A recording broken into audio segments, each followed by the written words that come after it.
Hey, you got those new sticky Dunlops on. Yeah, they're supposed to be pretty cool. They as sticky as they say? That's why I got them. Truth is, I just don't know. Yeah, see what you mean. Well, the bike's fast. It's way faster than I am. Let's see how these other guys are getting on. Let's check them out.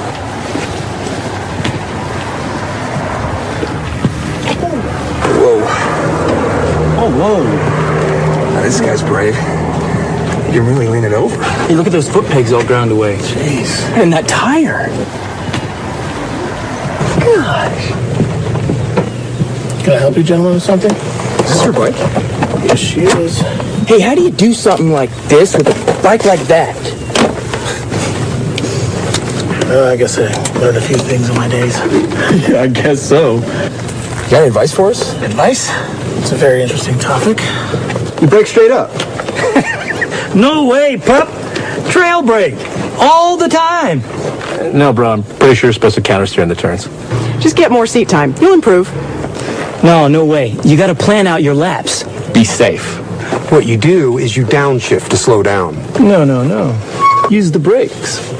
No, man, it's countersteering. Body steering, man. It's body steering. You got to be smooth. One can hear a lot of advice about riding. Here. I started with this. Yeah. That's the Cornering Bible. Go ahead and read it for a week. And go ahead and bring it back to me.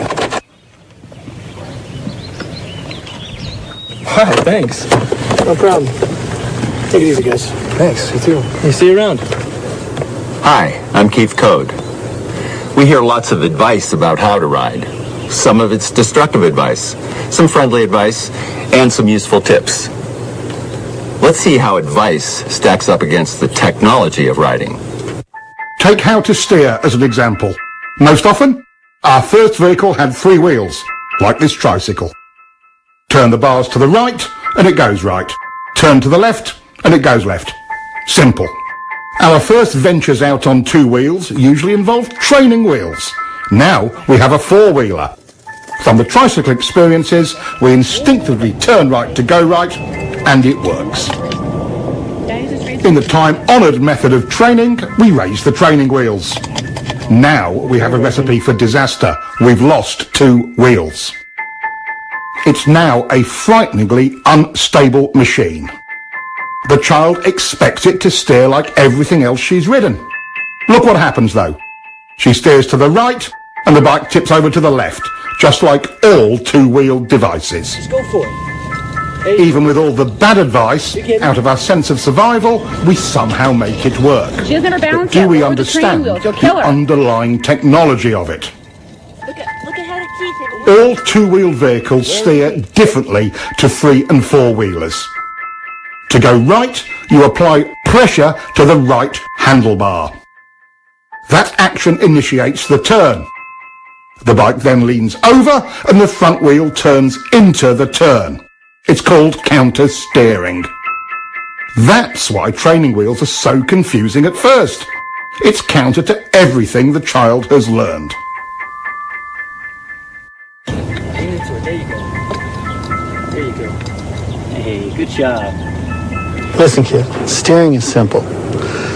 You just push down the inside peg, pull the bike in with your knee, push the handlebars down, and lean your body in.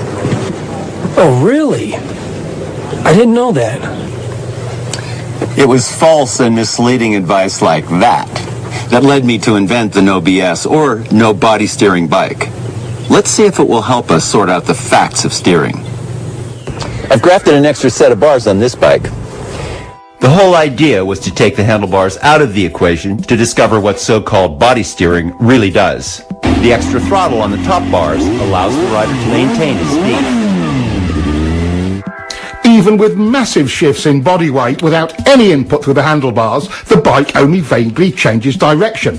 This would never get you through the corkscrew at Laguna Seca. Foot peg weighting is another myth. Even with his entire body weight on one peg, this bike merely veers off course, and once his course is set, the pressure has even less effect. Good advice doesn't always put the rider in real control and can prevent us from properly being able to do this. A little counter-steering with bar pressure gets the job done and puts the rider in control. Here, we have mounted a simple pointer on the tank to illustrate countersteering. Let's take it for a ride and see what happens.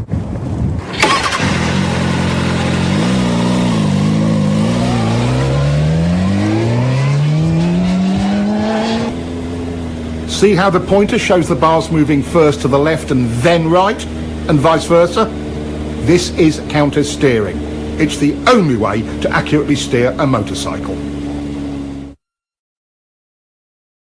It really is simple. Just press on the bar and the bike responds instantly. That's all you do, and it works all the time, every time, even with only one finger.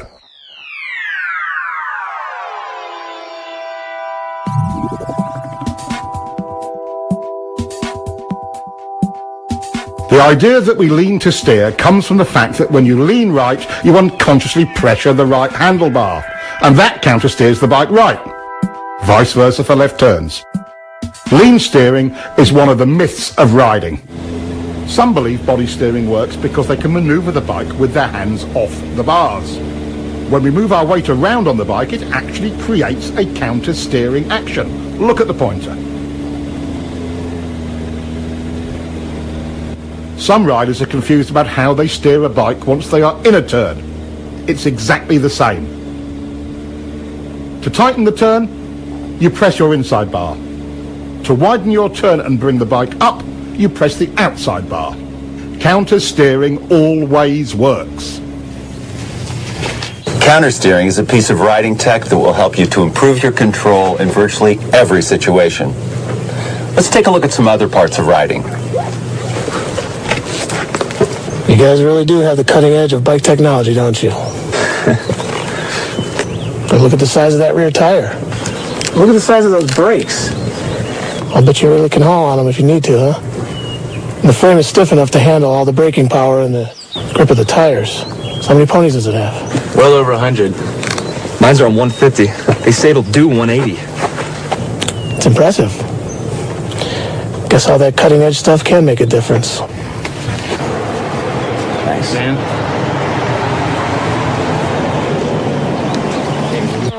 But sometimes the cutting edge cuts the rider.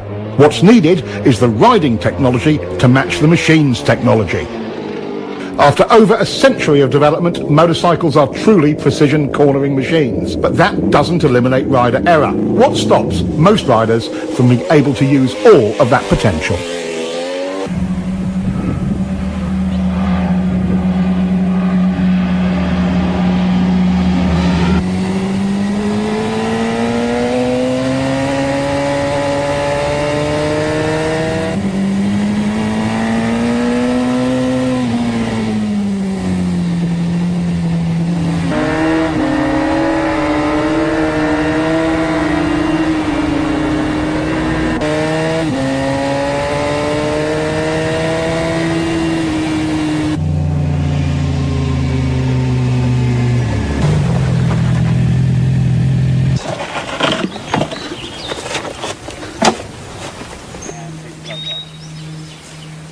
Man, I was riding as hard as I could, and the guy just disappears. Yeah, me too, man.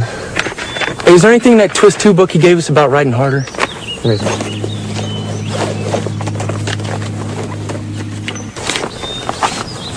Here we go.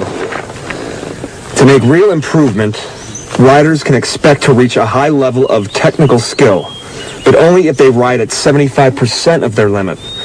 Everyone agrees that in some fashion, survival reactions... Survival reaction? What's that? It's like fear? Yeah.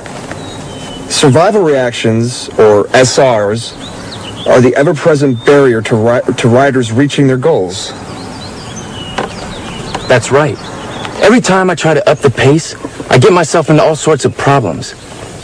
It's like I'm afraid to push my limits. But I'm not sure what I'm afraid of. It's me too. It's definitely my personal limit. I describe it more like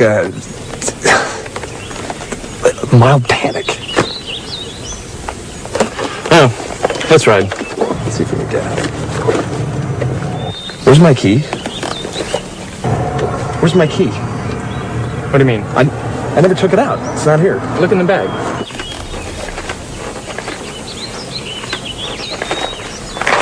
It's an agreed upon fact. Our instinctive survival reactions, our SRs, ruin a rider's hopes of being confident and in control.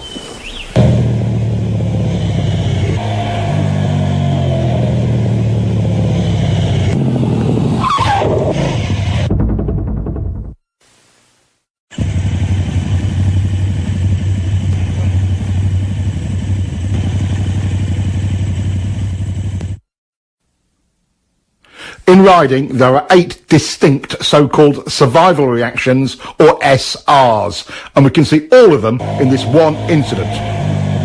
Immediately, we see the rider trying to use body steering into the turn when he should have counter-steered, so he starts out a little wide. If you'd known how to steer the bike, this whole thing could have been avoided. Let's get back and see what other errors were made. He gets on the gas to stabilise the bike, but chops it mid-turn. The bike stands up a bit, and that's SR number 1, chopping the gas from panic. Now he's counter-leaning against the angle of the bike. This increases bike lean angle, but doesn't tighten up the turn as he had hoped. This is another SR. Now the bike is unstable and running wide, so he tightens his grip on the bars. Our most common SR. None of this helped. He's running wide and panics. He's looking everywhere but where he should be. Around the turn. This is visual panic. He target locks on the very thing he doesn't want to hit. An SR? You bet. In a panic, we go where we look. He's steering directly towards the log where his attention is locked. SR number 6. With his attention tunnelling down, he cannot steer effectively and becomes frozen on the bars. Yes, SR number 7. He can't turn, so he jumps on the brakes. Our 8th SR. His lazy steering started the whole mess, but when he chopped the throttle off, it got worse. First, let's take a look at throttle control.